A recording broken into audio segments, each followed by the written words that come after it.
Hello there, everyone. Welcome to Brew Jackets. It's a fun Blue Jackets themed podcast. My name is Kevin, and joining me tonight is my co-host Hefty Duck, as well as friend of the show, the man of truth himself, our good friend Heartsy is here. On today's show, stuff to talk about. The Blue Jackets have two new logos that they will be using for their 25th season, this upcoming season. They're cool, and we're going to talk about them. We're continuing our player report card series. This time we have Mikel Putia, we have Zach Ashton Reese, and Cole Sillinger. How did they do? We're going to talk about that. Also, a little draft preview. This is our final show before the draft. The Blue Jackets have picks 14 and 20. Who could they take? We're going to share some articles on who different draft experts think the Blue Jackets could take with picks 14 and 20. Also, we're big Ohio State people here, except for Hartsy. He's a Penn State guy. That's okay. But that shaking the head there. But there's a little give and a take. Sometimes we rip on Ohio State and sometimes we praise them. This is going to be one of those times where, unfortunately, we have to rip on them, and you'll figure out why. All this and more on today's show. Welcome to the show, everyone. Welcome in. Thank you all for being here with us tonight on this Sunday night. I don't know where everyone who's listening is from, but here in Ohio, it was over 90, like 94 degrees today. It was hot. It's just so disgustingly bad weather-wise here in Illinois. 90 plus degrees, and it's like, oh my God, why are we doing this? This summer stuff is not fun. Like, go away, hot weather. Just go away. I can't complain too terribly much because I always wish for it in the winter, but then you're like running from the car's AC to like your house's AC or like wherever, like the store's AC, wherever you're going. Like it's almost like running from your heated car to your heated house in the winter. Just the exact opposite. It's you know what though? If I didn't have tickets to a Reds game, I would be done with summer already. Oh yeah. Well, yesterday I got to participate in something kind of cool. It was pretty local to Columbus. If any of y'all out there are from the central Ohio area, there's a little place down just about 20 to 30 minutes outside of Columbus called Blendon Woods. And we had a disc golf tournament and festival there yesterday called Blendon Woodstock. It was a really fun time. There'll be more events by the Olentangy Disc Golf Club. So, if you're into that, check them out. If you're out in the Columbus area, they're a great little disc golf club. Just had a shot. I tied for 6th in my division, so that was cool. Out of 30, so that was not bad. But yeah, that was definitely a hot one yesterday too. But anyway, big shout out to all of our audio listeners out there. Thank you very much. Y'all surprised me how much people listen to us. Our biggest platform is on X or Twitter, and but we would like for all of you to follow us on YouTube. So if you follow our links, you can find our YouTube channel as well as our Facebook.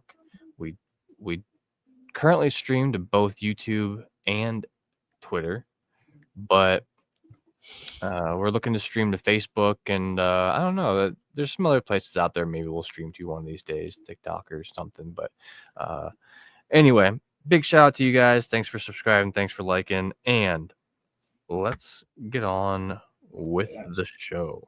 All right. So, first things first, Heartsy's has been wanting to talk about this for a bit now, and he has been able to come on the show to talk about it. So, Heartsy, will get you in here, and you get to talk about what you want to talk about.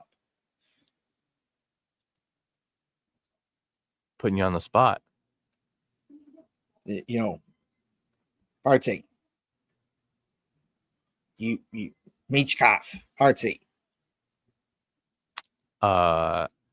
So scratch that. Okay. Well, we'll hold off on that. Okay. we'll hold off on that. Dude. Anyway, so okay. Anyways, always next time. Okay. Oh, Hearts. Okay, you ready? Now let me try that one more time. All right. Okay, Heartsy, you wanted to talk about something. Get in here and talk about it. This season's all rookie team. That's what I wanted to talk about. And how Matt. I can't hear you very well. Oh boy.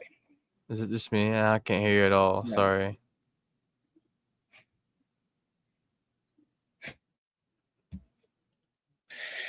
All right. Well. Got nothing. Okay. Well. Yeah, I could barely hear you, and then now I tried to turn you up on my end, and it just like shut you off. Sorry. Rip to the homie. All right. Try again, Heartsy. Yeah, try one more time, and then we'll move on, and maybe we can come back to it then as well. Because all right. It's all right. It's all right. All right. So we for do this now, live, and so let's give us time now, to get some more people in here, I guess. Yeah. All right. So for now, we're going to talk about this. The Blue Jackets have new logos for their 25th season coming up here, and they're cool, and I like it. So they have two of them. The first one it's the state of Ohio with the blue background outlined in white with numbers that are silver and white, and it has the Blue Jackets logo on it, and it's cool, and I like this. This will be worn on their jersey all season long next season. The Blue Jackets also have another logo that will be worn on their third jersey, and this one it's the similar style logo. We have a light blue background with the numbers 25 that have kind of like a cream and like a silver, and then the light blue is outlined in silver and has the Blue Jackets third jersey cannon logo on it. This logo will be featured on the Blue Jackets third jersey. So overall, I like these. These are cool logos. One of my favorite things about this is that the silver that outlines the blue in both logos is a tribute to the silver medals that the Union Army wore. And I just think that's awesome. And I just love that the Blue Jackets are using their Civil War theme more. That's something I've always wanted the Blue Jackets to do. I've always wanted the Blue Jackets to use their Civil War theme more. And over the years, they've done a much better job at doing that. You know, their main logo, as you see, I got the flag in the background right here. The flag logo, that's based off an Ohio cavalry unit flag used in the Union Army during the Civil War. Obviously, the cannon logo, Civil War, cannon logo on the outdoor game jersey, cannon third jersey, cannon shoulder patch, Kepi shoulder patch. You know, I got one on my jersey right here. You know, this is the Reebok jersey that the Blue Jackets wore with the Kepi shoulder patch before they switched to the cannon shoulder patch. So there's that Kepi shoulder patch. You know, chevrons that were featured on the outdoor game jersey that the Blue Jackets wore. They didn't do it this season because they wore a donkey hat to tribute Johnny Gaudreau. But before that, every time the Blue Jackets won, they would pass out the Kepi. There's the cannon crew, and obviously the cannon that shoots off when the Blue Jackets take the ice, score a goal. The Blue Jackets have been really good about using their Civil War theme much more. And I like that they use their Civil War theme here with the silver outlining the state of Ohio, a tribute to the silver medals worn by the Union Army. So I think that is cool. So overall, cool logos here. We'll get, Hefty Duck and Heartsy to jump in here and share their thoughts about these logos.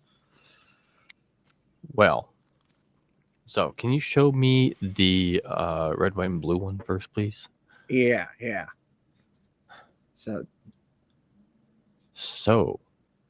I like this a lot. It's simple. I mean, you don't need anything more for this. It is Yeah.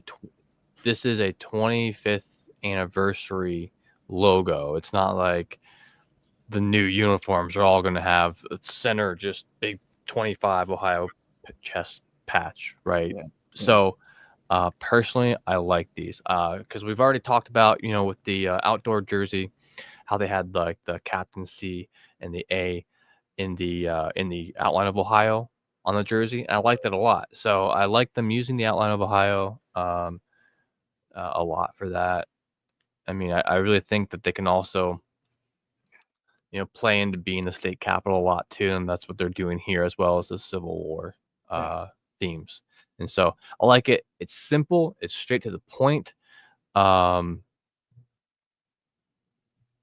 Yeah, I'd give this a solid like 7.5 out of 10. I Yeah. like it a lot. Is it mind blowing? No, but it does the job very well. And what is the other one then too? Because So yeah. I Yeah. So yeah. oh, hey, we got Very a good. comment real quick. Charles Stanforth says, Charles Stanforth reposted this stream. Hell yeah, brother. We That's right. appreciate that. Yeah. We appreciate it.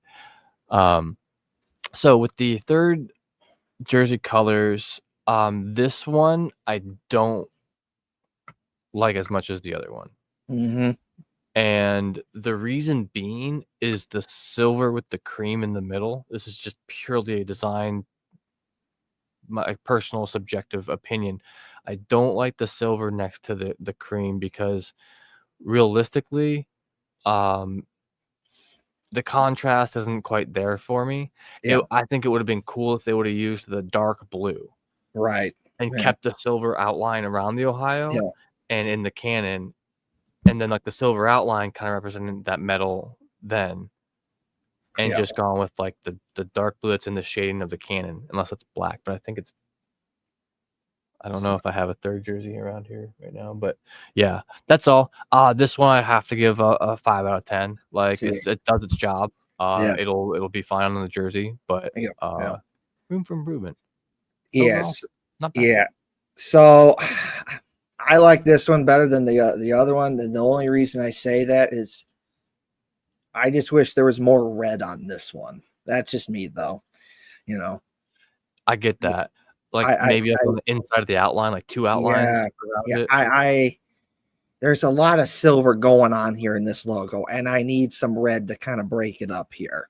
That's just Yeah. me, though. Isn't that how the lettering is like that on the jerseys too? That'd be Yeah, neat. yeah, yeah. Like, Yeah. Again, when I look at this, in my opinion, again, I'm not an artist or anything like you are, Hefty Duck, so I don't know about that stuff. But when I see this, in my opinion, I just think it's a light blue and then the cream and the silver. Like there's just more colors going on there compared to this. I wish the cream was slightly lighter. Yeah. Or something, or the silver slightly darker. Yeah. Either way, just personal preference. Yeah. Man. And unfortunately, we lost Harsey for the moment. I was talking to him outside of the podcast, and I told him to disconnect and reconnect, and because we could hear him for a bit there, I told him to try again. So hopefully we'll see him again soon. Yeah. All right. So that's that. The Blue Jackets have two new logos for their 25th season, and it looks cool. I have one more thing to share with that. The Blue Jackets posted a little explanation behind the logo. So 25th anniversary logo, and it says the logo is encased in an outline of the state of Ohio, reinforcing the Blue Jackets' role as Ohio's sole NHL franchise. The silver, the traditional color for 25th anniversary, gives the number a sleek finish and is found throughout the new mark. Metal, so that's the state of right here, state outline of Ohio. The logo incorporates a metal patina finish, invoking imagery of medals worn by Union Civil War soldiers, serving as a nod to the Blue Jackets' historical inspiration. So using the Blue Jackets Civil War theme there. I like it. inside the emblem, a bold number 25 presented in the Blue Jackets established font, which is true. They're taking the jersey numbers that they've used since the 2017-2018 season and putting that there. That is something that Adidas did with that number. When they took over the jerseys, they gave the Blue Jackets different numbers.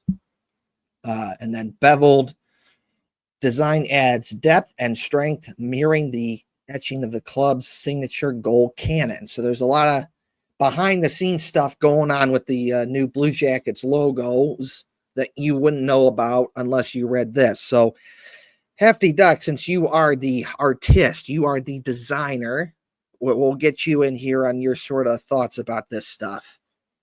I like that. I mean, I like that there's like a meaning behind all the elements. I mean, in a lot of the logos in the NHL, there's like little details you might not even notice, like in the Wild's logo. You know, they have little details in there in the silhouette and other things. So, and unless you take the time to learn about it or told about it or something, you're just not going to know. And some people don't even see the C that's in the logo currently. Like that has blown a lot of people's minds. Like, oh, it's a C? Like, yes, that's not just a swooping flag. It makes the letter C. So, you know, knowing learning these things and seeing these things is pretty awesome. I like that they put a lot of thought into it. While it is a simplistic design, it wasn't like a simple solution to get there. You know, you still had to. There was a lot of debate. I mean, I literally just tattooed the outline of Ohio on a lady the other day, and even just thinking about like up by like Lake Erie, like how are you gonna do those little the outline there? How realistic are you gonna make it? How not? Because you can recognize the shape of Ohio, like this with the straight lines, and I like that a lot. I like that this one shows it almost to be kind of metallic too, so you get the actual 3D beveled look from the lettering. I think it makes it easier for me to read from further away. And I like even like how they have like the 3D model here with like the stars raised up. Like if they had like little medals or like little pins like this, I would totally get one. And I wouldn't be surprised if they do have like pins or something or magnets you can get this on. Oh, God, I would. No. I know this for a fact. I will be back in Columbus in October for the Blue Jackets home opener and, the March. And when I'm there, I'm going to the team store and I'm going to get some 25th anniversary stuff, the pucks and like a pin or something, or a patch or something like that, because they're already selling them online. And then like a couple, but like in a cup. But like, I think it's like a couple days from now that like then they'll release it to the public to like where you can get it at the actual store. But I know this for a fact. When I'm there in October, I am going to get some 25th anniversary stuff. So overall, I think the Blue Jackets did a good job here. Good 2 logos for their upcoming 25th season, which will be the 2025-2026 season. So nicely done, Blue Jackets. Anyways, it's crazy that it both feels like, oh my God, they've been around for 25 years. That's a long time. I mean, 25 years is that's a quarter of a century. But then it's also like, wow, it's still a really young team. Yes. And man, one could only hope that it doesn't take another quarter century to get a Stanley Cup one of these days. That's right. All right. So now we're going to do a little draft preview. So this upcoming Friday and Saturday, the Blue Jackets will be at the NHL draft in Los Angeles, and they have picks 14 and 20. And I've been reading different articles on who people think the Blue Jackets could take with picks 14 and 20. Now, before we get into that, some things to consider here. This has been popping up around the hockey world, including the Columbus media, that there is a possibility that the Blue Jackets could trade one or both of their draft picks, which are 14 and 20 in the first round, to get some help.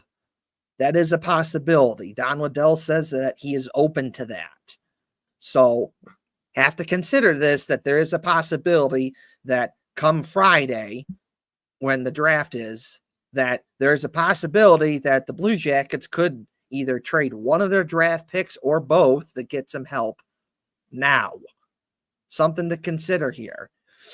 Or I've also seen this pop up, that there's a rumor going around that allegedly that the Blue Jackets, if everything went according to how they want it, they would consider using one of their draft picks to trade up in the draft to maybe get a guy that they think that they can't get later on in the draft. Another thing to consider here is because the Blue Jackets have 2 first-round draft picks, that makes them valuable. Not every team can say that. A team that they may say, let's just say a team is at like pick 16 and they want a guy, but they know he's going to go, let's say, pick 14 or 15. They say, hey, Blue Jackets, what do you want for that pick? We really want this guy. And the Blue Jackets could say, well, I want this, this, and this. And maybe the Blue Jackets say, and another team says no, or said yes. And then maybe the Blue Jackets could use one of those picks to trade down and get another pick. There's a lot of possibilities that the Blue Jackets could do here. But in the event that the Blue Jackets use both their picks at 14 and 20, this is the hockey writers. This is who they think the Blue Jackets will pick with picks 14 and 20. So, first off, for picks 14 and 20, we're starting off with pick number 14. We're going to zoom in here on the screen. What a hockey name. Oh, my God. Oh, God, I know. This is worse than Brady Shea. Oh, yeah. What? Have you listened to the pronunciation guide of this? No. So I'm going to call him Mertka. Yeah. That's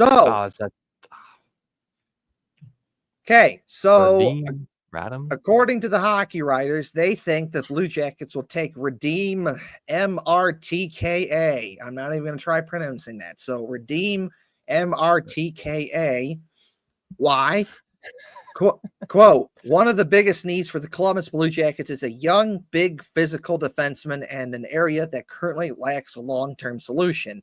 Their only current true big defenseman on the NHL roster is 6'5", 33-year-old Eric Branson. So adding a young, physical two-way presence and Redeem MRTKA would be a great idea for the future. At 6'6" and 218 pounds, MRTKA is a right-handed defenseman with great mobility and elite passing ability. His size alone makes him a presence in all 3 zones, but his skating at 6'6" is truly what sets him apart. If Columbus opts to keep their first-round draft picks rather than packaging them in a trade, MRTKA would be an excellent addition to their defenseman prospect pool. My thoughts on this, when I read that there's a potential that you can get a guy in the draft that is 6'6", 218, and he's big, and he's got some size to him, and he can skate, sign me up. I'm taking that. Because if you look at where Don Waddell had built Carolina to where they're consistently good now, they're making the playoffs, they're going to the conference finals. If you look at how they're built, a lot of their guys are big and they can skate. And you look at what the Panthers just did. They've won 2 Stanley Cups in a row. And look at their team. They're big, they're physical, and they can skate. So if you can get a guy that's big, physical, plays good defense, and he can skate, give me that. I will take that. No questions asked. So if he's there at the draft and the Blue Jackets still have their draft picks and pick 14 comes around, and if he's still there, I would take him as one of those guys. Yeah. That's just me, though. No, I mean, even just looking at some of his stats too, he did some international play this last year, as well as playing in the WHL for the Seattle Thunderbirds, and he performed very well. And you have to think of these numbers too. Think of it. He is a defenseman, so much like how Zach Werenski went on a tear and had so many points this last season as a defenseman, I feel like this guy might have that potential as well. Because so for the Seattle Thunderbirds, he played 43 games. He had 3 goals and 32 assists for 35 points. 35 points in 43 games. Not bad. He did have 46 penalty minutes. And then in the playoffs, he had 3 more assists. So obviously, he's a playmaker. He's out there making a lot of passes and getting a lot of assists. He was a plus 10.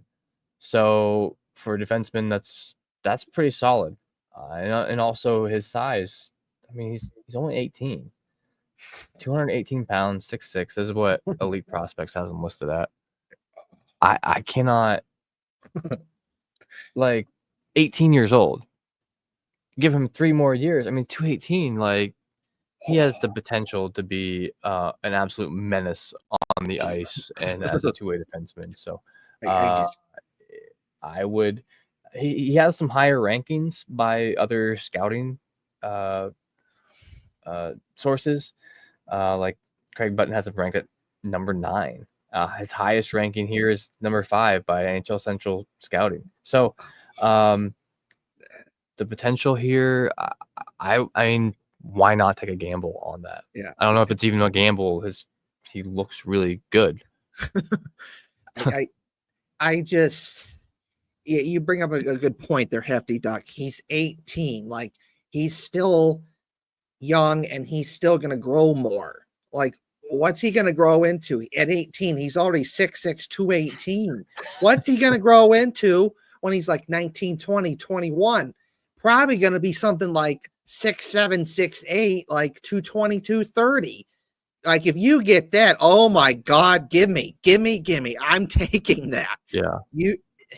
You get, and with good passing, because that's one thing too. Yeah. With some of like the bigger guys, sometimes maybe they're a little slower, maybe they're a little bit slower with their stick.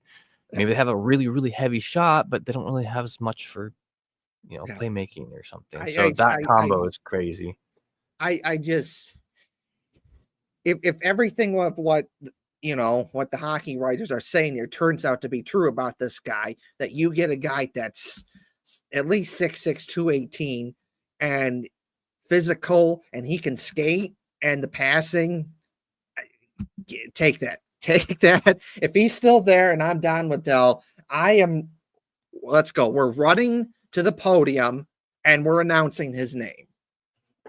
Just, I mean, the best you can say it anyway. So I personally, don't quote me on this. I'm gonna call him Mertka, like almost like there's an E in there, because I can't think of any other way to really say that. Radim Mertka. So I hope someone else does it on air at some point. Yeah. Because have fun. If he's only 18, so he's probably going to grow more. So you figure probably maybe 6'7", 6'8", maybe, and like 220, 230. Have fun playing against that other teams. Have fun. It was a similar thing when the Blue Jackets got Caden Lindstrom. He's already like 6'3", 220. And he's 18, and he's going to grow bigger than that. So he's probably going to be something like maybe 6'4", 6'5", 225, 230. Again, have fun playing against that. So there are many good options. I've seen many good options out there that the Blue Jackets could take. But in my opinion, based off of reading this, if he's there, I'm going to take it. That's just me. Could this guy be the next Zdeno Chara with an even more difficult name to pronounce? Yeah, right. All right, on to the next. All right, so that's pick 14 according to the hockey writers. If the Blue Jackets keep pick 20, who do the hockey writers think that they're going to keep? Well, I'll tell you. So, if the Blue Jackets keep pick 20, the hockey writers think that they're going to pick goalie Joshua Ravensbergen, which, oh my God, you want to talk about two outstanding names. What a banger. That's amazing. Holy shit, Amazing. dude. What a name. All three of these great hockey names. Ravensbergen. Yeah. Is he a vampire? That's like, that is some Harry Potter stuff right I there. love it. Ravensbergen. Yeah, that's awesome. That's just great. Yeah. So, why do the hockey writers think that the Blue Jackets would take him here? It's not every year that there's a first round worthy goalie in the goaltender in the draft. The Blue Jackets have a heavy need between the pipes of both Elvis Merzlikins and Danil Tarasov is that they're not reliable enough to hold the starting job for a long-term future. Jet Greaves theoretically could grow into that starting role, but it's far from guaranteed. Adding a prospect like Joshua Ravensbergen, awesome name, will address the team need for a future, but as we've seen with players like Yaroslav Askarov, it may still take a few years before he gets a chance to break in the NHL. Once he does, he should give a major boost to the Blue Jackets. And this right here, this is a consistent pattern that I've seen with all the draft experts. They seem to think if the Blue Jackets keep both their draft picks, that they're going to take a defenseman or a defenseman and a goalie. And that's, I've been reading different articles, and that's what they think. It's either goalie defenseman or defenseman goalie, one of those two for both picks. So, and I read this, I can see why. Elvis Merzlikins and Danil Tarasov, they've shown they can be good goalies. We've seen it with the Blue Jackets. There have been games that the Blue Jackets win because of Danil Tarasov, because of Elvis Merzlikins. It's the same thing with Jet Greaves. But, like it says, consistency with Danil Tarasov and Elvis Merzlikins has been an issue. And with Jet Greaves, is he could be that guy, but we just don't know yet. And he really hasn't played a lot of games yet. He could look good now, and then you start playing him more consistently, and he could look terrible. And then you're stuck with a bad goalie spot. Or the flip side of that, Jet Greaves consistently plays more, and he looks good. And now you're like, okay, we have something here. But I wouldn't mind if you drafted a goalie like that, a guy who could be a starting goaltender sometime down the road. I wouldn't mind that. But also, the Blue Jackets also have goalie prospect Sergei Ivanov from Russia. He's going to be here eventually. They also have Evan Gardner. He's going to be here eventually. But if you think no, but so if you according to hockey writers, if you think if you need a goalie, I could see it. So if a guy like that's available, I could see it. That's just me, though. Yeah, I wonder who was the last first-round goalkeeper taken, because you don't see that very often at all. This kid's 18 years old, played in the WHL for 2 years now. This last season, I don't know what. I'm assuming that they have similar seasons to the other leagues. Yeah. I don't know how many games they have, but he played 51 games, which to me that seems like quite a lot. And his record, so his goals against average was 3. That could slightly improve, sure. His save percentage was a .901, and he had 33 wins, 13 losses, 4 ties. So very positive record this last season. That's something that we don't always get to see for the Blue Jackets the last few years, is goaltenders having a positive record.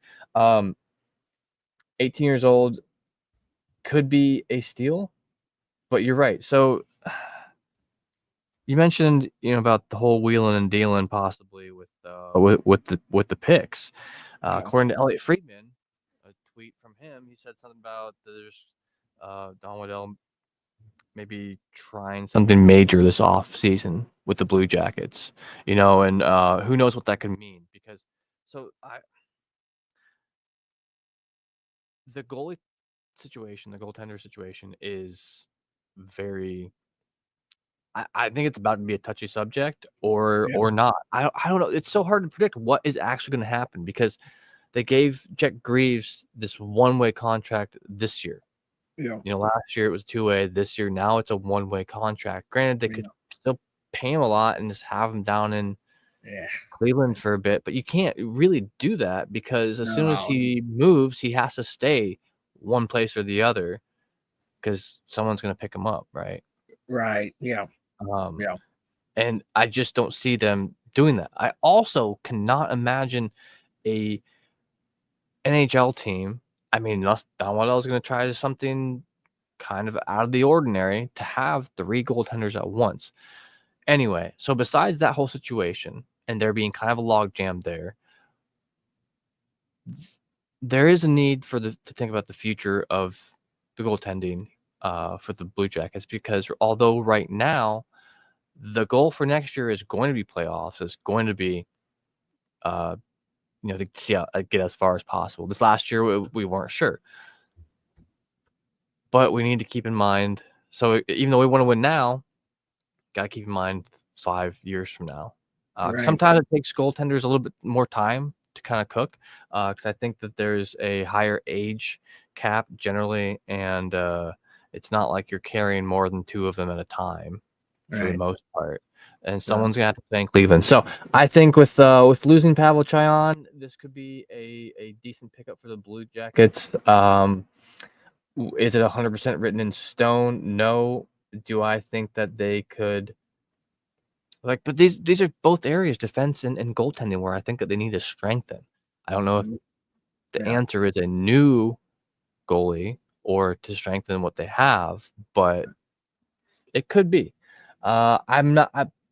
I personally, with the moves he's already made, I kind of trust Waddell and what he's going to be doing with this. So, but it's going to be different. We haven't seen a Blue Jackets draft. Well,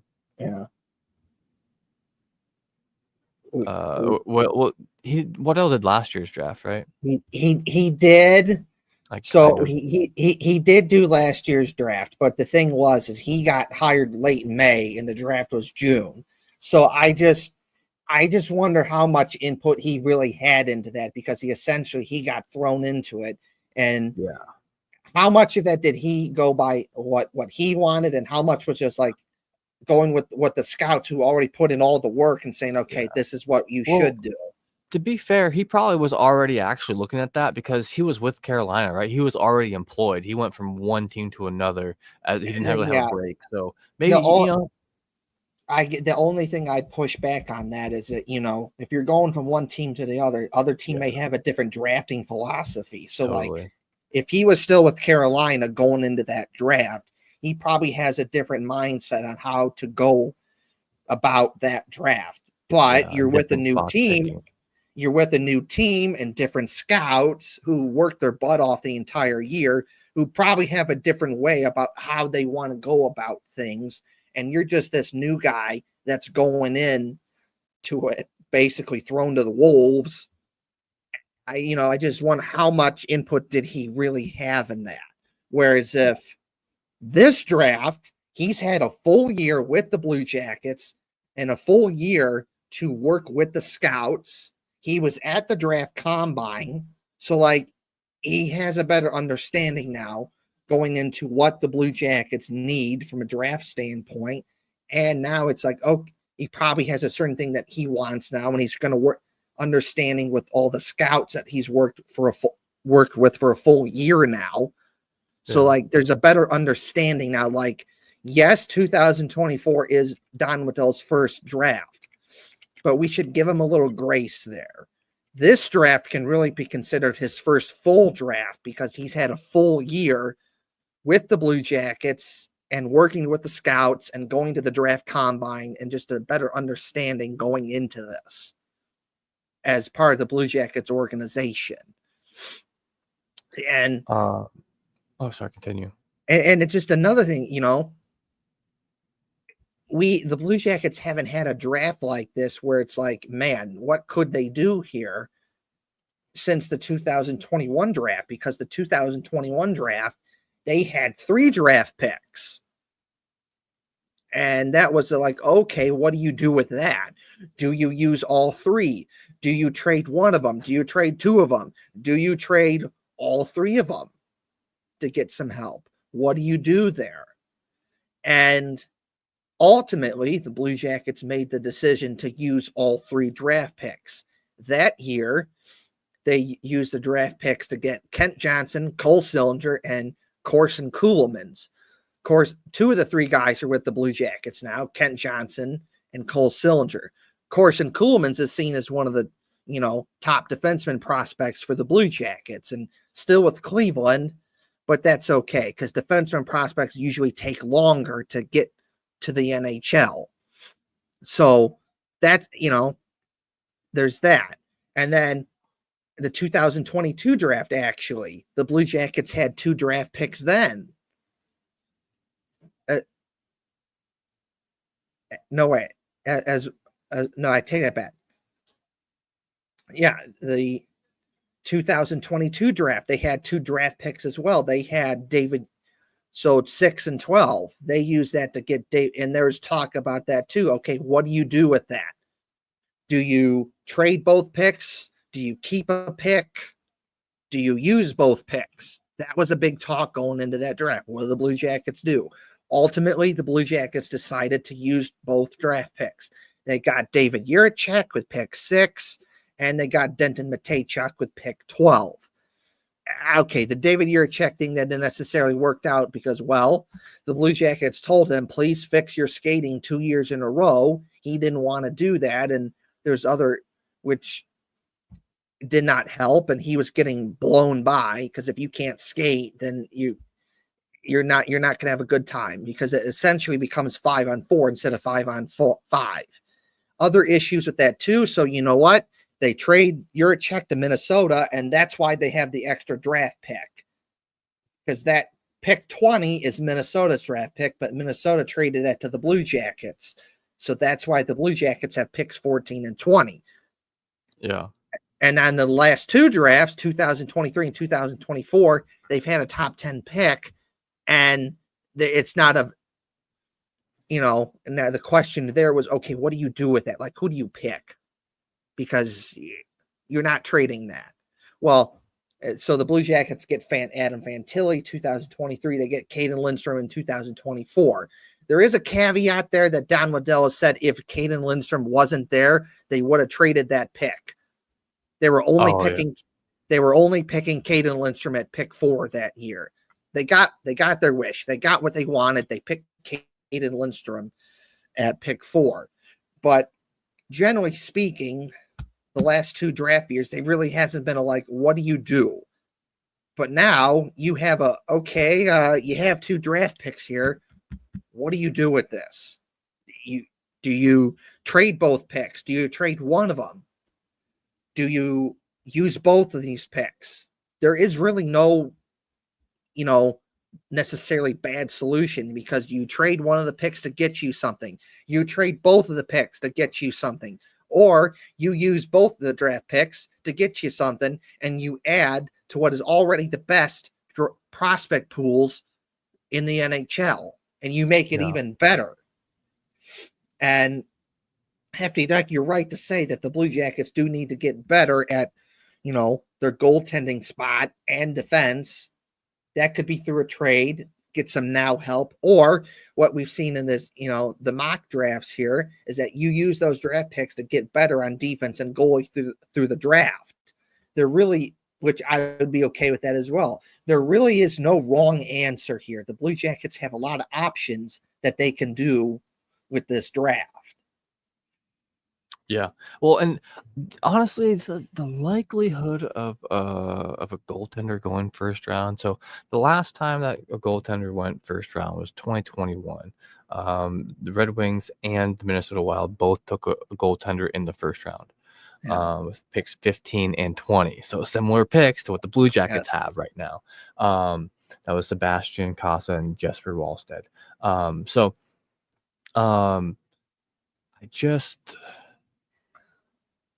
It's not like an emergency. And if it were an emergency, you wouldn't be drafting a guy. You'd be trading for one. Yeah. So it's imagining those 3-5 years from now, what can be happening. So, I don't know.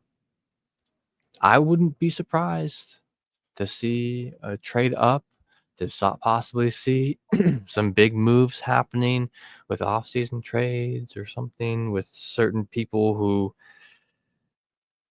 I don't know. I have zero insider knowledge of like any of that. So I don't even want to speculate and put rumors out there because I have no clue. Right. I am chomping at the bit. I cannot wait to see what's going to happen draft day. I don't think I scheduled myself any appointments for that day, so I can just like chill and watch it. All right.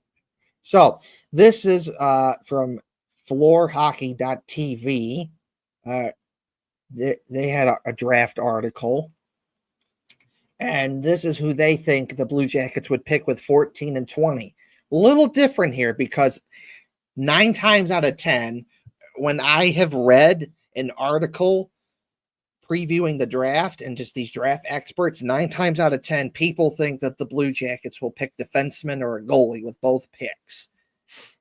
This one is a little bit different. Chris Peters, who wrote this article, he thinks that the Blue Jackets will go with a left winger, Justin Carbonne. Screw it. I'm not even going to try. Justin Carbonneau. I don't know. Justin Carbonara. Sorry. Justin Cabonneau. You forgot the R. Okay, Carbonneau.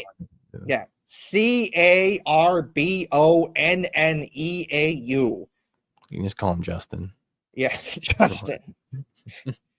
I just wonder if this dude is like a Frenchie because he got that French name. Well, why can't everyone's last name be like, how like Will Smith or Adam Fantilli, something like that. Fantilli is easy to pronounce. Yeah. But anyways, Justin Carbonneau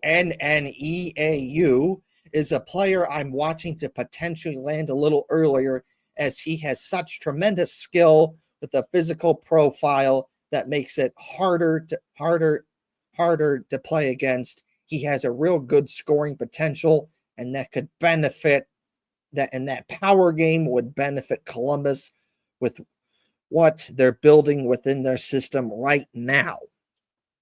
Now, I'm not against this.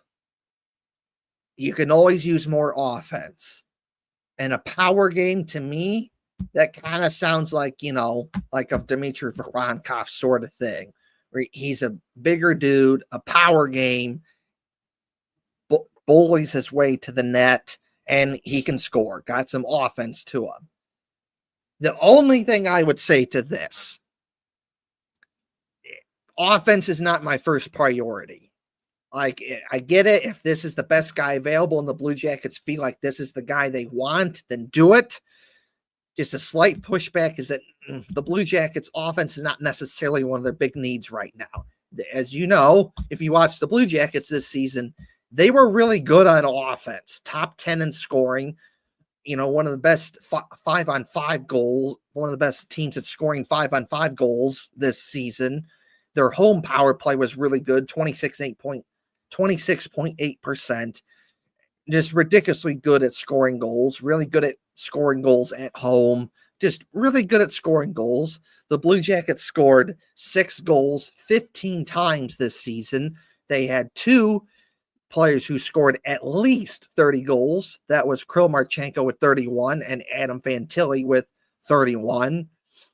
So I get it. If you feel the need to, add a guy like that to make your offense better, I'm okay with it, but that's not my first need. The Blue Jackets were really good at offense, so I would focus on defense and goalie first, but if that guy's there and the Blue Jackets feel that a guy like this is available, go for it. It's just offense is not my first need, considering that the Blue Jackets were really good on offense this season. Yeah, that and when we're looking at prospects that they have coming up through the system, I think wingers, and this guy is listed as a right wing. Left winger. What? Left wing. winger. Oh, Elite Prospects has him as a right wing. Weird. Well, He could be either or, I guess. either or. Who cares? Yeah. So, but anyway, as far as like wingers go, just in general, the Blue Jackets have quite a lot of a talent there, especially when we're thinking about Caden Lindstrom coming up and William Whitelaw, in the works and all that. So you're right. I don't think this is priority number one. I think that the Blue Jackets getting a higher, like one single higher pick would be better than trying to get this guy and someone else. Now, I don't like, according to Elite Prospects, how they have like the rankings down there with like all the other, there's not that many that rank him much higher than 14. And there is quite a few more that rank him a little bit lower than 14. So, I mean, unless we're looking at like top 5, top 10 ranked forwards, I don't see a need in that area. Even when we're looking 3 to 5 years out ahead. Yeah. So, that's just my 2 cents on it. I will give you just I do with everyone. I'll give you a little bit of stats here though. So, oh shit, he did really well. 62 games played, 46 goals, 43 assists for 89 points. 89 points in 62 games. He had just about an hour's worth of penalty minutes, and he had a plus minus of +3. And I mean, the year before that, he did really well too. So he's improved by 30 points from last year to this past season. Shit, dude. I mean, yeah, I wouldn't be mad if they chose this guy. He's obviously very talented. He's obviously very good. But yeah, I have doubts on whether or not that will happen first round by the Blue Jackets. So, again, not against it, but there are other places you could do better. But if this is the guy, then I'm okay with it. So be it. On to the next pick. So Chris Peters from Flow Hockey TV thinks that if the Blue Jackets pick number 20, they would pick a defenseman. Sasha Boumedienne. Yes. Right? We're going with that. Sasha. Boomdier. Yeah. Jokes. According to Chris Peters, he says this would be a good story and potentially a good pick. Boumedienne played the last portion of his youth hockey in Columbus while his father, Yosef, worked for the Blue Jackets. Coming in at 6'2" with room to fill out, Sasha is one of the very best skaters among defensemen in the draft and could be a nice fit within the blue line that will have Denton Mateychuk joining full-time soon. If this guy is available, I would be absolutely okay with this because, again, the Blue Jackets need help on defense and, 6'2", big dude, so still some room to grow. So he's probably going to be like 6'3", 6'4", and put on more weight and good skating defenseman, good at defense. I will absolutely take this. We've already seen what has happened with Denton Mateychuk. He's a smaller dude, but the dude can play good defense and he can skate. There's plays that he made this season because of his skating ability. Like, wow, how did he do that? He was in a tight spot and he got out of there and he made a play. And it's like, how did he do that? Good skating. So I'm for this. If he's there, I would take him. Again, I don't know much about hockey prospects, but if he's there based off what I'm reading here, I would take him because the Blue Jackets need help on defense. Yeah, I mean, so he was actually born in Finland, but he is Swedish. His nationality is Swedish. I don't know. Shit happens. So yeah, 6'2", 183 pounds, defenseman, shoots with his left. He's not ranked quite as high as this has him ranked by many other lists. He's ranked a little bit higher by a couple lists. Apparently, he has a brother and uncle who also are at least listed on Elite Prospects. So, one thing that I like about him is that he's already familiar with Ohio, very familiar. So, 2021 through that 2021-22 season and the 22-23 season, he played for the Ohio Blue Jackets 16 under AAA team. He has like over 100 games for them. He's played internationally for Sweden. Then from there in 23-24, he played for the Youngstown Phantoms. He played 49 games for them. He had 3 goals, 24 assists.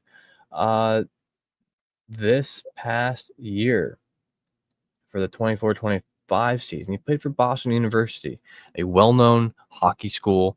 Has produced more than a couple superstars for the NHL, including the one and only Johnny Gaudreau. So this last season, he played 40 games. He had 3 goals, 10 assists for 13 points, 33 penalty minutes. And it was a +8. So defenseman not going for those high-scoring, high-thrill plays. Unlike the defenseman we were talking about earlier, this guy does not quite have the same playmaking skills. But with his size, his pedigree with being from Ohio, possibly being through the Blue Jackets under 16 and whatnot, he could be a solid pickup. I wouldn't be sad about this, especially. I mean, who knows what the Blue Jackets might do with that 14th pick? Maybe they trade that one for just a decent player that the Blue Jackets could use now. Yeah. That and some cash or something, and then they use 20 for to help just strengthen their core defense for the future. There are some defenders coming up through when we talk about Samuel Nasco, Charlie Ellick, of course Kuhlmans, Luca Morelli's going to be coming up through at some point too. But then when we do start talking about a few of these guys who've been around for a little bit, like old Julian Bjorkholm, he's turning 23. Stanislav Svozil, he's going to be 23 soon. So either we're going to see these guys in the NHL very soon, or the Blue Jackets will find someone who's better. Yeah. So this could be solid. Yep. So overall, that's a little draft preview there. The basic idea, as I said, that most people think that the Blue Jackets are going to pick a defenseman and a goalie in some way, shape, or form with picks 14 and 20. So we're now going to move on to our player report card series that we are continuing. Well, do we have anything else? Because we're kind of pretty good on time here. That's all I got for players. Okay. The draft preview. We can get through it kind of quick. At this point, we're going through some of the slightly lower grades anyway. We're very few players left to grade at all, I think. Right. So first things first, we're going with Cole Sillinger. Cole Sillinger gets a B. He played real good, real stepped it up, real reliable, good center for the Blue Jackets. Mostly was, a little bit of second line, third line kind of a guy. A little penalty kill, offense, defense, just what you want. Where he last season, the second half of the 2023-2024 season, he really shined, played really good, and he was getting first line, second line minutes. He was being put up against the other team's top centers. When they played Pittsburgh, he was up against Crosby and Malkin. When they played Colorado, he was up against Nathan McKinnon, and he did good. Similar thing with this season. He played really good, Mr. Reliable, and also when Sean Monahan got hurt, him and Adam Fantilli were really the guys that stepped it up from a center spot. Because you have a guy like Sean Monahan go down, you're like, oh crap, what do we do here? But you know what? Cole Sillinger and Adam Fantilli really stepped it up, and it really wasn't as big of an issue. They're just that good. Also, Cole Sillinger had a game-winning goal in overtime to help the Blue Jackets beat Vegas in Vegas. So overall, pretty good there. Cole Sillinger, you are Mr. Reliable, and you still have more. You could develop into definitely. even something better. So it's going to be interesting to see how this goes and how you build on this, all this positive momentum that you've built with the Blue Jackets. So overall, you get a B from me. Yeah. Cole Sillinger, once again, did very well this last season. Sorry, I got to yawn real quick. And yes, I turned my camera off because I want screenshotting my funny faces. So anyway, he was ninth overall in points this year, technically behind Ivan Provorov, even though he tied him in points, according to hockeyreference.com. 66 games, 11 goals, 22 assists for 33 points. So exactly a 0.5 point per game average. He did have a minus 11. He only managed 35 penalty minutes, so that was one thing that I always noticed. He can be very aggressive out on the ice and sometimes overextend and get them stupid little tripping and penalties and just little shit like that. So, yeah, I agree with your grade of B though. For that to improve to an A+, to get an A+ next season. Stay a little bit healthier somehow. It's not always your fault. It probably wasn't even your fault this year. I can't remember off the top of my head exactly what happened, but then, just try to get the 82 game season in. If you do that, I'm sure, you're going to end up getting 40 plus points. And that would I think, just being healthy helps the team out. So helping the team get to the playoffs, I would 100% give you an A+ next year. Yeah, and don't forget, Cole Sillinger is 21 years old. Mm-hmm. Like, it's so easy. Like, this was his third season in the NHL, third full season, fourth, right? But yeah, yeah, let's see. So he had more. He had one more point than last season. He's cracked 30 points 3 different times. So I think next year is the year to crack 40. Mm-hmm. And he's 21, but you look at Cole Sillinger, you don't think 21. You think older. 4 full seasons in the NHL. Holy shit. And the kind of consistency he has. Mm-hmm. Yeah. Can't wait to see I do not. I know he's 21. I look at him. I don't think 21. I think older, but that's just how some people look. Yeah. But anyway. He'd almost be like Boone Jenner's little brother or something, I swear. Yeah. Sometimes the way I see him play. So, on to the next player. We have Zach Aston Reese. I'm giving him a C, but it's not a bad C. It's a good C. You know why? Zach Aston Reese provided some much needed veteran leadership that the Blue Jackets needed. They got him off of waivers, and he was a good veteran leadership for the Blue Jackets. He helped mentor Adam Fantilli, Kent Johnson. For some time, he was on the second line, played good there. But where he really shined is the third line, fourth line. Penalty kill, that's where he was the best at. A grinder, just awesome. Goals in front of the net, like that's Zach Aston Reese. And he was on a fourth line with him and Justin Danforth and Matthew Olivier. That was probably the best fourth line that the Blue Jackets have had all season long.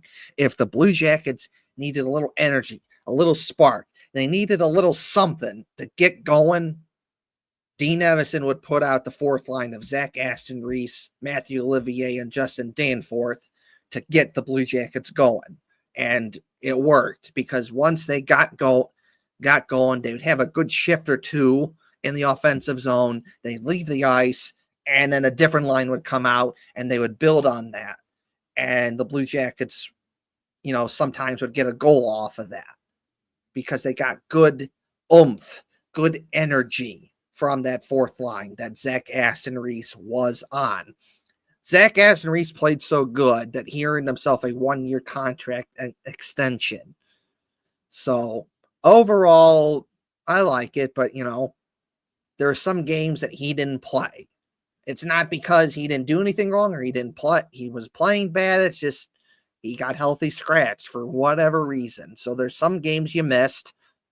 If he would have played more, probably would have gotten a better grade from me. So overall, Zach Aston Reese, you get a C. Yeah, so this might be a hot take and maybe a little controversial, and I mean no shade thrown at them for this at all, but Yeah. I think that so Zach Aston Reese is a UFA Yeah. after next season. Yeah. He is still signed through 2025-26 for $775. And I think that I think that's not good for Sean Corrali. Mm-hmm. And here's why. So very, very similar stats. Now, Zach Aston Reese, he did play 79 games. Sean Corrali had 3 more at 82. They had almost the exact same stat line, but it varies. So 6 goals each, 11 assists each for both getting 17 points. So tied in points. Zach Aston Reese did have a quite a bit lower plus minus, a minus 15 compared to Corrali's minus 4. But he also had a lot less penalty minutes. Well, at least 13 less penalty minutes. Sean Corrali, 40 minutes to Aston Reese, 27.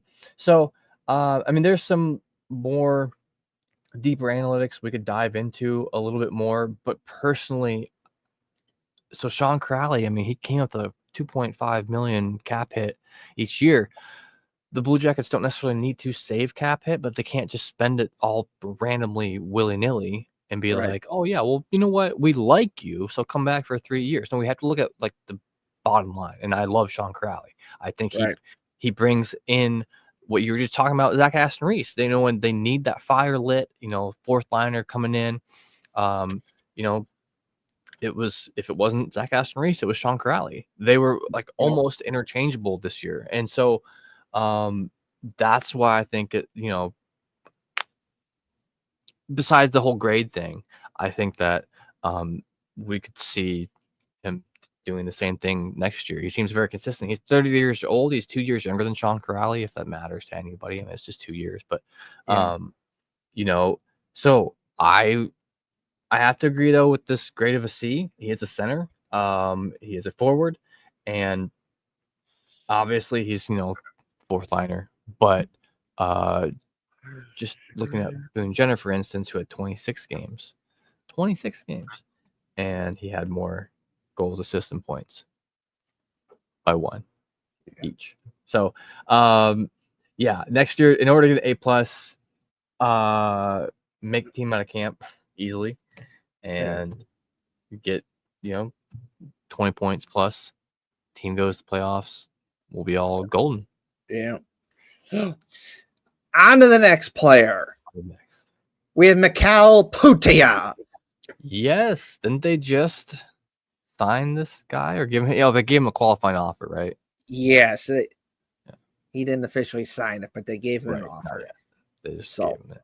So because he is a restricted free agent, so teams could have gave him an offer, but the Blue Jackets put a stop to that by giving them a qualifying offer, and now teams can't do that. And now it's just a negotiation thing of just figuring out what the contract is going to be for Mikhail Putia. But Mikhail Putia gets a C. And again, every time I've given a C, it's not a bad C. It's a good C. Just average at best. What I like about Mikhail Putia, he started out on the second line with Adam Fantilli, had some moments where he looked good there, but like Zach Aston Reese, he was a third line, fourth line guy, and he really stood out there. Good energy guy. The Blue Jackets needed something to get going. He'd help with that, a little penalty kill.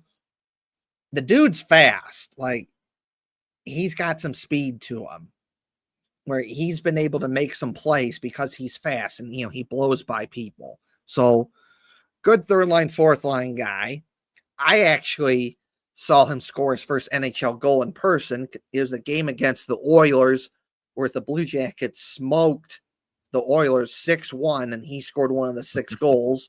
And I saw him score his first ever NHL goal. So that's cool. Hell yeah. I'll always get to say that I saw him score his first ever NHL goal. So that's cool. Also did that with Pierre-Luc Dubois, interesting enough. I was at the game. It was the home opener back in 2017 where he scored his first ever goal. So I've seen 2 Blue Jackets players do it. But Mikhail Putia, I liked watching him play. And, good third line, fourth line guy. A little energy. He's got some speed. And he wouldn't be surprised if he's on the Blue Jackets long term. But again, he was kind of in and out of the lineup, and then he got sent down to play for the Monsters. So he's kind of tweener, a little bit for the Blue Jackets, a little bit for the Monsters. So kind of missed some games. Not his fault, but it is what it is. So you get a C from me.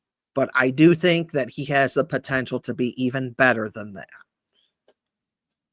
Yeah.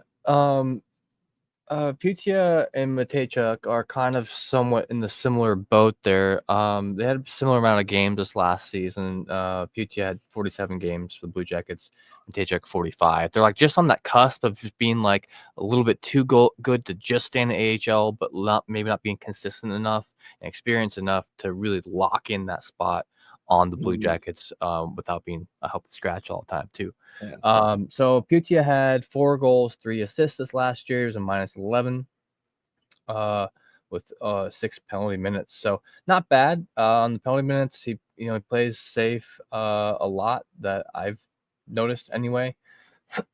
Excuse me. He is listed at 6 foot 176, so he's not a monster out there. So he plays that way. He doesn't get like dirty. He's very quick, very fast, and can get out of the way of a lot. And as a winger too, it's always a nice to have for the Blue Jackets because he's experienced now and can be out there. His previous cap hit was $897,500, and that was a 3-year contract with the Blue Jackets.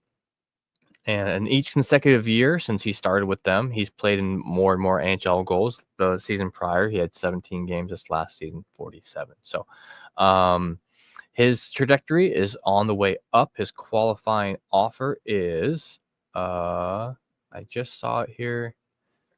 Shit. It was like 870K or something like that. It was slightly less than the 897 he was originally making. So I think that would be that's not a bad contract at all for the Blue Jackets to sign. I think we will see him in Cleveland a bit more. I'd love to see him absolutely fight through camp and make the team just outright and be solid. I think he has that potential. He is 23 years old, so he is also getting to that point too now where I was talking about earlier, where it's like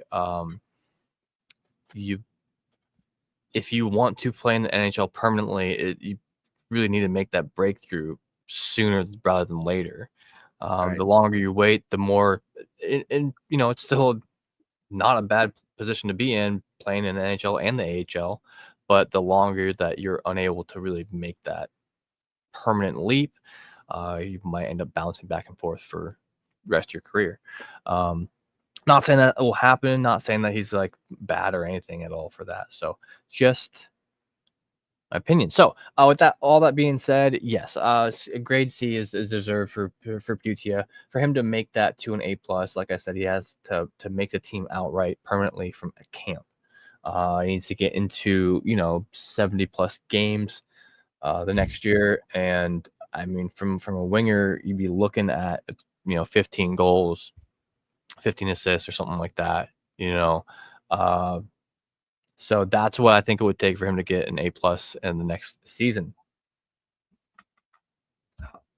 So, all right. So that is our little continuing our player report card series. We're getting there. We're almost done. Probably another show or two, and then we'll be done. But tune into next week's show for our continuing player report card series.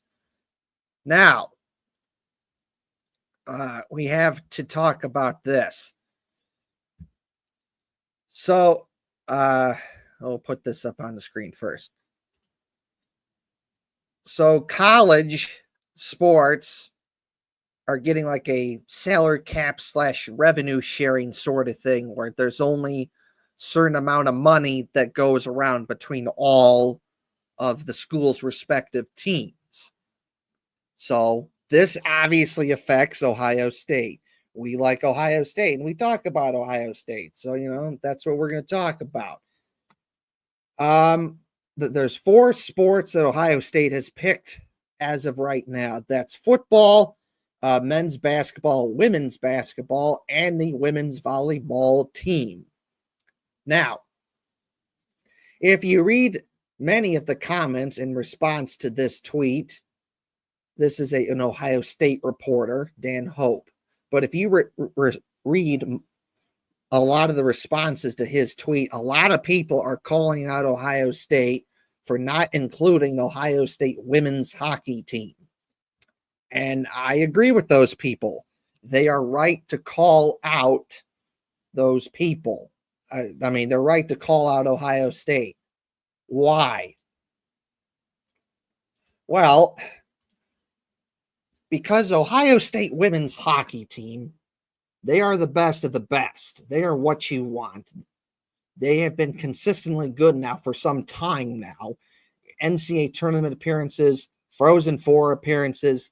Oh, and they've been in the last 4 national championship games against Wisconsin, and they've won 2 of those. So just my opinion here and some other people's opinions responding to that tweet. There are some people who think that Ohio State women's hockey should have been one of the teams to be gotten some of that money. And I agree with that. If you're going to pick a women's hockey team, a women's team at Ohio State to give some money and be part of this revenue sharing, it needs to be Ohio State women's hockey team. That's just me, though, because if you're picking a women's team at Ohio State, it's the women's hockey team. Again, they're consistently good now. 4 trips to the national championship game, and they've won 2 of them. Nadine Muzzerall, who's the coach at Ohio State for the women's hockey team, has done an outstanding job turning Ohio State women's hockey into just a ridiculously good team. So if you're going to include women's sports for this revenue share thing, I think it should have been the women's hockey team. In my opinion, to not include them is disrespectful, just how consistently good they've been. That's just me, though. I think they should have been included in this revenue sharing. That's just me, though. Yeah, I'll have to agree with you on this, and I just feel like Ohio State women's hockey is working so hard. They're rewarded with awards, with championships, and I'm sure they're not exactly like lacking a ton of funding. It's a huge school and they're doing great. But why are they not mentioned here? If we're just going off of statistics, and maybe better facilities could help facilitate a better team. So maybe that's what they're trying to get their volleyball program better or something like that. But this team is the better team, Yeah. is winning championships, is getting eyes on Ohio State for good reasons. Yeah. Not like, many of these athletes are way better athletes than I am currently. I mean, Yeah. I also, not to dog on any of these people at all, but I'm going to bring some statistics into this. You know how I am. I love looking at these stupid little number stuff. Ohio State women's volleyball. They have not won a championship, gotten first place in a championship since 1994. They have finished third place in 2022, third in 2021, and fourth in 2020. This is under Jen Flynn Oldenburg. This past season, they did not do quite as good. It's still a quality program, a quality school with a great coach and great players. But I just feel like Ohio State's forgetting something. Mm-hmm. This team that is doing so good and year after year, throw them a bone. Right. Put some money Right. towards them. Yes. They are to extent. Obviously, they're so good. I mean, they have to be spending a decent amount of money on them, but I don't know, man. And who got recognized at the Blue Jackets outdoor game from an Ohio State perspective? I'll tell you, it wasn't the volleyball team. I'll tell you who got recognized. It was Ohio State's football team who won the national championship and Ohio State women's hockey team who also won a national championship. So that kind of should have been your clue there. Just my opinion, Ohio State, that should have been your clue. Like, who's getting you the most attention? Football team, that's year in, year out, consistently good, always getting you positive, good attention. And it's the women's hockey team getting you lots of good, positive attention. 4 straight trips to the national championship game, winning 2 of those, being consistent participants in the NCAA hockey tournament and Frozen Four appearances. Like, they're giving you recognition, which is something that you can't necessarily say, because historically speaking, from a sports perspective, if you're talking about Ohio State, you're talking about the football team. That's it. It wasn't until, that started to change when you have the women's hockey team being consistently good here. So I think that they should have been included on that revenue sharing.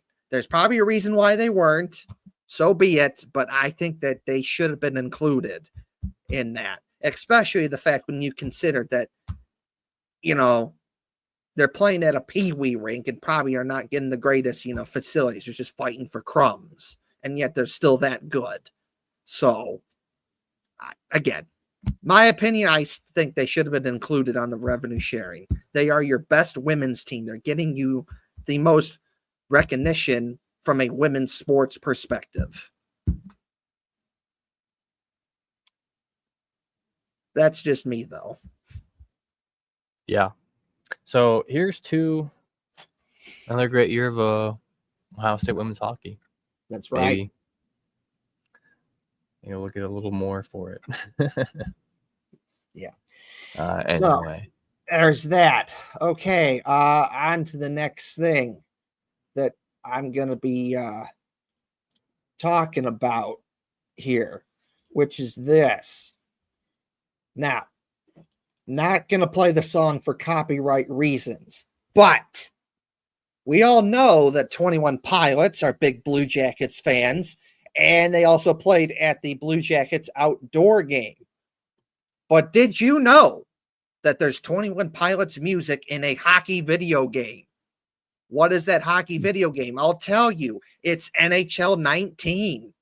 And the name of the song that's in NHL 19 is Jumpsuit.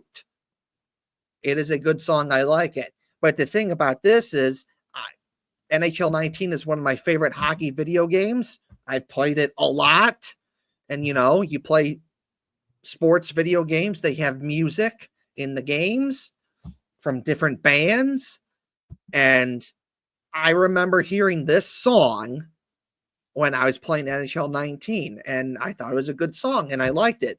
Back then, I didn't know that it was 21 Pilots. But then once I found out that it was 21 Pilots, I was like, oh man, that's cool, man. That we have a band from Columbus that likes the Blue Jackets that had their music in a hockey video game. I thought that was cool, and I wanted to share that. Pretty dope. So, you check out the song, Jumpsuit, and, support 21 Pilots, a good band. They're from Columbus, and they like the Blue Jackets. That's just me, though. Now we're going to go on to some hockey jersey concepts, and then after that, we're going to get out of here. Oh, no, I take that back. We're going to share this, then jersey concepts, then we'll get out of here. So I saw this recently. According to how good does Zach Werenski do to according to the analytics? Actually, pretty good. He did pretty good here, according to the analytics from J Fresh Hockey. It just ridiculously good. As you can see, a lot of it is 90, 80s, 90s, and 100. So really the only thing he didn't do very good was a 5% with the hits, but that's not Zach Werenski. Like, he's a bigger dude. He has size. He does hit, but he's not going out of his way to do that. There's other ways that he does to play defense. So overall, according to the analytics on J Fresh Hockey, Zach Werenski did pretty good this season, which is not a surprise.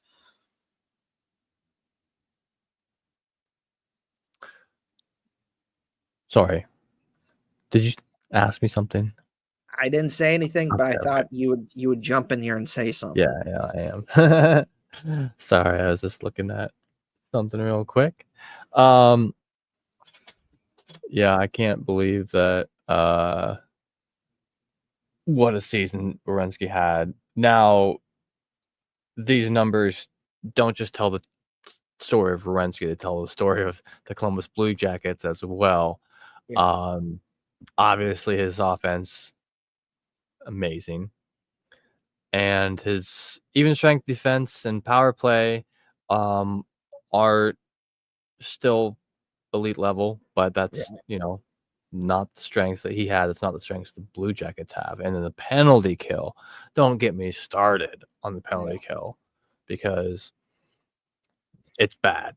It's not. It was definitely really that they need to improve that next year. If they want, dude, just like more consistent, just a slightly more consistent, the tiniest bit better penalty kill, they would have made the playoffs. There would have been 2 or 3 games where they were just won if they could have just continued to block shots on the penalty kill. But anyway, so I like this a lot.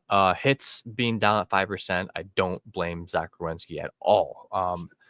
He had an 81 game season, so I think so, 82. Anyway, and part of the reason he was probably able to do that was because the reason he got injured was because he threw a huge hit, missed the dude, and hit the glass. Yeah. Huge injury, took him out. I would please don't sacrifice yourself for stupid hits. Yeah. And he did that. Or didn't do that. He did well to not injure himself. So I can't dog on him for that too much. But amazing. All right. So okay, I said jersey concepts. I lied. I gotta show this first. So I saw this on Instagram. This graphic art designer, Sean McCarthy, he made this design, and I just had to share it. His idea of a logo for the Blue Jackets, which is a Union soldier. And I love this. This is just awesome. You think Union soldier, Blue Jackets, this is a perfect example of this. He's got like the real bushy beard with the bushy mustache, very Civil War-ish, and the cappy looks cool, and the dark blue and the light blue. I just love, and then outlined in silver. I just like this. This is just awesome. I think in the event, if the Blue Jackets ever did some sort of like Union Soldier logo, this would be perfect for it. And I just think this is an awesome logo. So that's just my opinion here.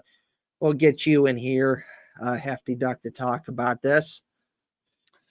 Yeah, I'm a big fan of this, actually. I understand why they put the green in there. I just wish it were gold, just because of accuracy. That's just another personal subjective thing. Another thing that I've brought up a few times is the maybe it's not like people's first thought when I think of the Civil War, but like the 27th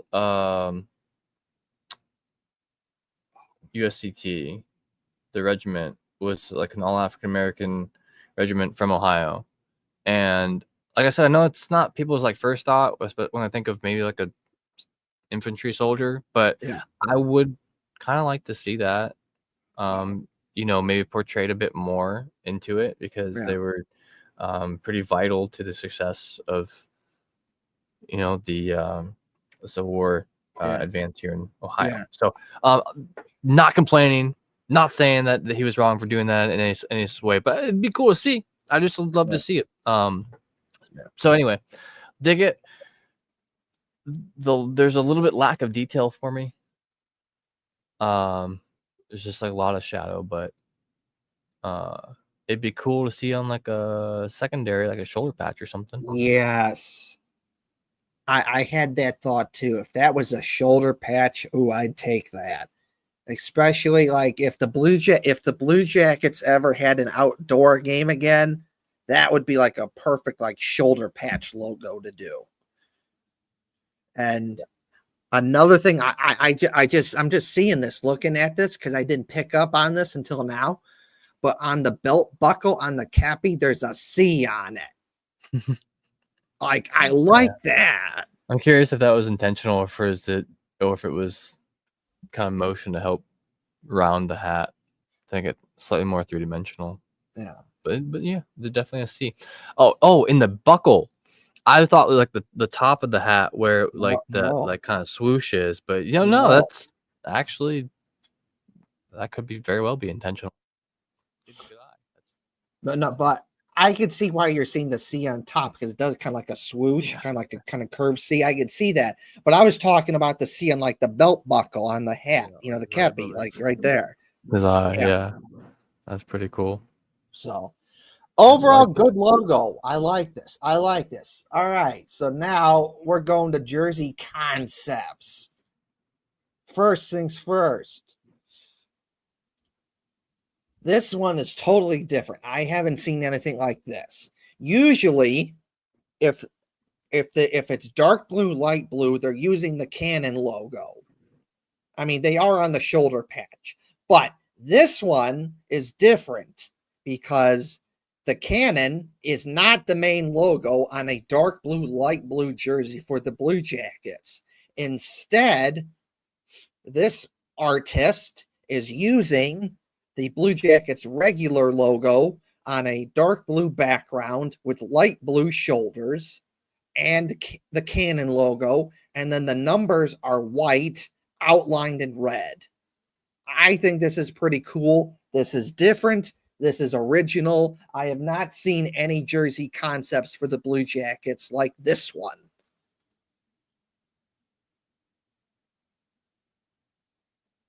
You have to unmute yourself there.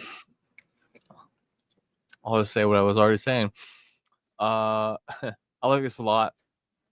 I've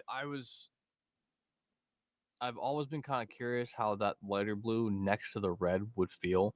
Because have you ever looked at something where you have that bright blue, bright red, and like they're directly next to each other, and it almost like hurts your eyes? Right. Yeah. This looks not bad though. I think any lighter of the blue, Yeah. or like less periwinkle, more like royal blue would Yeah. not have worked well here. But I like that they used the original logo. They did change the silver inside the star to the light blue. I like that Yeah. little touch. Yeah. That's pretty cool. I like that a lot. I would give this one a solid like 8 out of 10. Yeah. Like I would totally buy one of these. Yeah. I don't think it's hideous. No. It's nothing like they're not trying to put all the bells and whistles on it, but it's just solid. It's essentially, it's just like a mishmash of their home jersey and third jersey, because you're taking the third jersey colors, the dark blue and the light blue, and you're putting that on the home jersey. So you're switching the sleeves from dark blue to light blue. It still has the stars like the regular home jersey does, and it still has the cannon shoulder patch like the home and away does, which I think it's cool. So next up, so when the news was coming out for the second reverse retros, there was little teasers on what the jerseys might look like. And at that point in time, the teaser for the Blue Jackets was hinting to what they wore back in 2003, which was dark blue and black shoulders. And then this graphic art designer saw this and made his best guess based off of what he saw off the teaser. And so he basically took that jersey where it's dark blue with black shoulders and flipped it to where it's black with dark blue shoulders. He was pretty close to this. Because obviously it did not turn out this way. We all know the reverse retro jersey for the Blue Jackets, the second one, the good one, turned out to be black with light blue shoulders. The light blue, as in the third jersey, light blue for the Blue Jackets.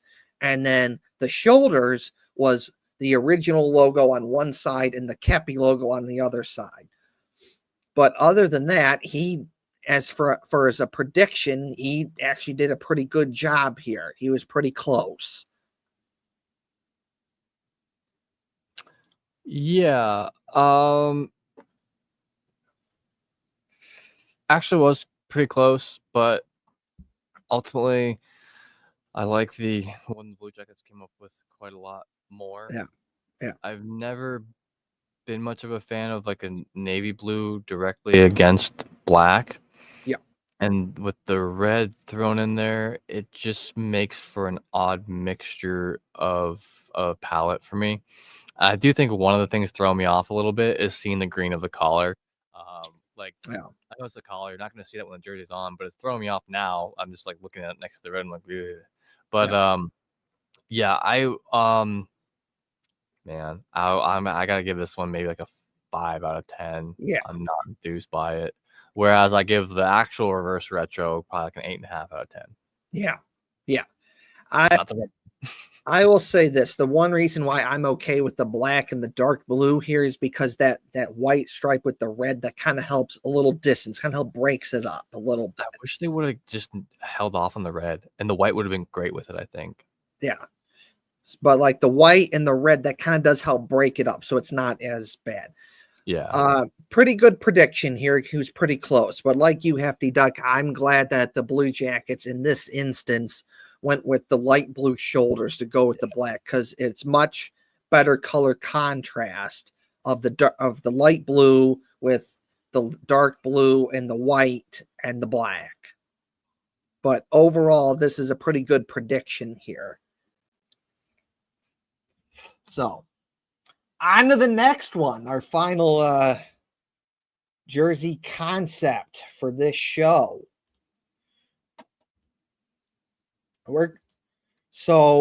This designer, which is North Flow Designs, basically took the Blue Jackets outdoor game logo, put it on there, and made a different blue jersey out of it. And I like this. I really do. I think this is a good look. Yeah. So what I feel like they did here is they took the modern, brand new outdoor jersey and made it feel a little more classic and old Yes. school.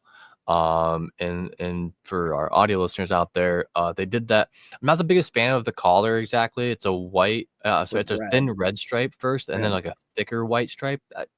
You know, it's whatever. Maybe that's a little more old school looking. The jersey itself, none of the chevrons are on there. No. None of like the gold. It's just red, blue, and white. And I like it. So it's a little bit more simpler. The numbers are simple. They don't have anything around them. Yeah. The striping on the stomach, it's a little more classic vibe with, Yeah. with the big stripe, little ones around it. Overall, were this to have been the outdoor jersey, I would have been totally fine with it. Yeah. If the collar were slightly different, I would probably give an extra. I think this is like a good 7 out of 10 for me, though. With the collar being a little bit different, I might give this 8 or 8.5. Yeah. This designer also did a white version of this. Oh, really? They did. That's dope. See, Yeah. I like that. The collar's nice. I like the blue shoulders on this a lot. Yep. Damn, I like this a lot. I like this better than the current away Yep. jersey. I just like the Canon logo anymore without the circle. It just looks so cool. Yeah. I'll give this one a 8.5 out of 10. Easy. Yeah. I really like this one. This is definitely one of the better away jersey concepts that I've seen for the Blue Jackets, because the silver and the blue and the red really stand out on the white. I like the striping pattern on the bottom, the stars on the sleeve, the socks. I like that. Cool. The stars in the bottom. I like, have the shoulder patch, using the main logo as a shoulder patch. I like that. If I had a minor nitpick, I like blue pants. So blue pants on the road. That's just me. But it's a minor nitpick. Not necessarily wrong. It's just a preference. But overall, this is a good jersey, and I like this. I really do. It's just a good set, I wonder what this kind of setup would look like if you use the same jersey style, but in Blue Jackets' third jersey colors. Ooh. Like this is blue, and then like your cream and your blue, the cream, the silver, the light blue, and then the red's you get rid of the red's red, the dark blue then. Yeah, the dark blue, the light blue, or silver, whatever. Light blue, like I don't know, just throwing that one out there. Not that talented with the graphic art design. I'm not that talented. Some of you out there could do it, not just me. I'm just wondering. But anyways, let's see here. Yeah, I think that's all we got. Okay, so I'm going to share this because I said it earlier on in the show. I got tickets to some Reds games in July, and I'm looking forward to it. It's really one of the only reasons why I like summer, so that I can go to baseball games. Otherwise, screw you, summer. You're way too hot. Screw that nonsense. But and I got my tickets recently, and here we go. This is a general, not in an exact seat, but this is a general area on where I'm going to be sitting, which is lower deck, third base line, about 10 rows up. Got that shade going, hopefully. Oh, yes. It needed to happen. I've been going to Reds games for almost my entire life, and I'm 33. And for as long as I can remember, it's always been ridiculously hot down in Cincinnati when I go to Reds games. And I'm like, why? This is just, no, I do not like this. This is just stupid. Just no. So it's always been ridiculously hot. And so we always my dad and I when we go, and my mom's coming with this time too, but usually it's just my dad and I when we go, and we always look for shade because it's always ridiculously hot down in Cincinnati for Reds games. So always look for shade, and sometimes they're sold out. And it's like, well, crap, I want to go. I guess you guys sit in the sun and bake, and just get really gross and hot out. But in this instance, the shade areas were not sold out, and we were able to get some seats about 10 lower deck, about 10 rows up. So looking forward to that, going to some Reds games in July when they play Colorado. So that's going to be cool. That's basically my big summer plans, is going to go see the Reds play in Cincinnati. Yeah. That'll be pretty dope. It is. So just had to share that.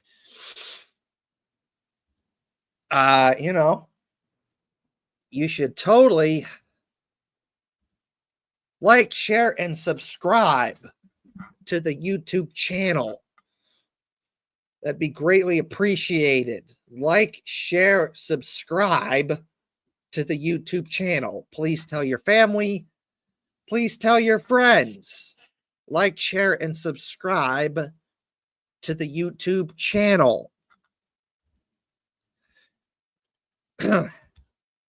As I always do, got to give a shout out to my awesome Uncle Doc. Love talking hockey with you. You're a big Blackhawks guy. But the Blue Jackets became your second favorite team because of me, and I appreciate that. You became a big Blue Jackets fan, and we gave you a Blue Jackets hat that you loved wearing, and you wear it at your cooking job a lot.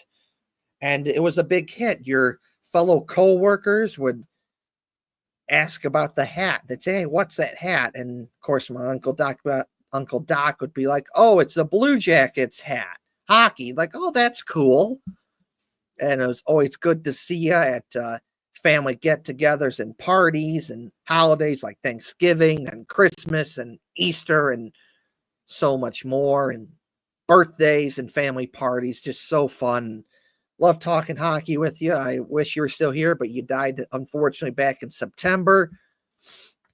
Maybe we could get your thoughts on how you think the Blackhawks did this season, and get your thoughts on who you think the Blackhawks might draft. Then I could share my thoughts on how I think the Blue Jackets did this season and who the Blue Jackets might draft with picks 14 and 20. So wish you're still here so I could talk some hockey with you. But shout out to my awesome Uncle Doc. Thank you for everything. Oh yeah, rest in peace, Uncle Doc. And of course, got to check out Union Blue Soldiers. Check out Union Blue Soldiers. Check out Union Blue Soldiers. It's a fun Blue Jackets themed group that I run. We do marches and so much more, You're probably seeing one of our marches, like, this one.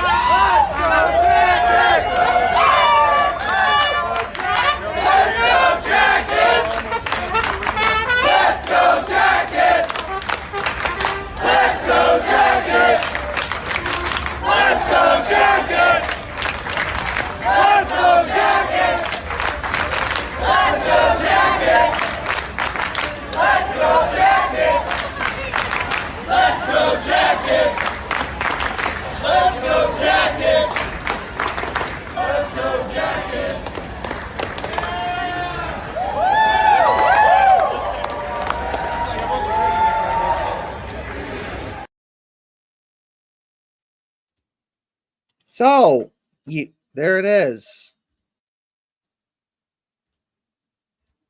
There it is. It is different videos from different marches that Union Blue Soldiers has had.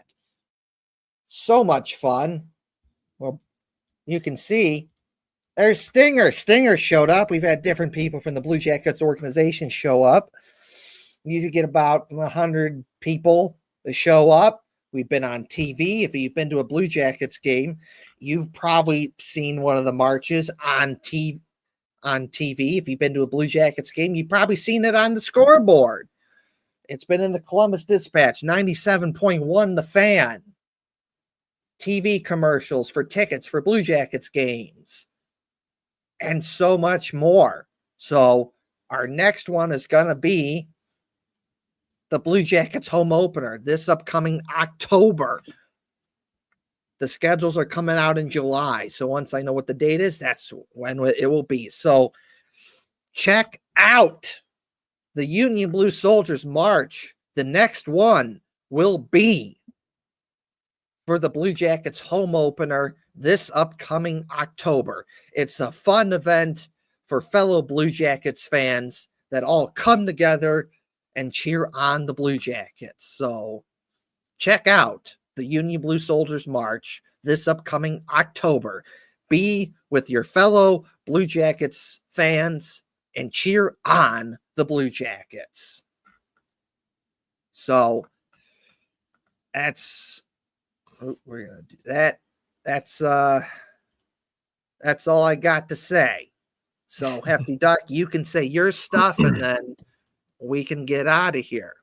Yeah, buddy. Well, I know this has nothing to do with hockey or anything, but it is the biggest sporting event going on currently, the NBA Finals. Thoughts are going out to Tyrese Halliburton, who appeared to tear something in his leg just a little bit ago. That's rough to see. So, thoughts going out to you, my guy. 5 minutes left in the first period. That's just, not a way you want to win against somebody. But anyway, like I said, nothing to do with hockey. It's just it's my entire feed right now. I figured I'd say something about it. But anyway, thanks all for being here. Once again, big shout out to our audio listeners. You guys have been great. If you want to listen to us on audio as well, we're on Apple, Google, Spotify, most places you can find podcasts. We are going to be located. Just look up Brew Jackets, BREW Jackets. Big shout out to all of you guys watching from YouTube. Big shout out to the 250 of you watching from Twitter. You guys have been great. Thanks for tuning in for this Sunday evening program. Like as we always say, we don't take a break. The entire off season, we are here every week, either on Sunday nights, occasionally on Monday nights, but we will be here all summer, no matter how hot it gets and how hard it is to think about ice. We'll be here. So don't forget to like, subscribe, follow wherever you're at. Do those things, and we will be at. Excuse me, I just got the burps all of a sudden. We will be back here next week on June 29th, Sunday, at 7 p.m. Eastern once again. So that's it from us here at Brew Jackets. I'm trying to think of anything else I could possibly say. No, that's it. So anyway, we'll see y'all here in 1 week. Have a good one.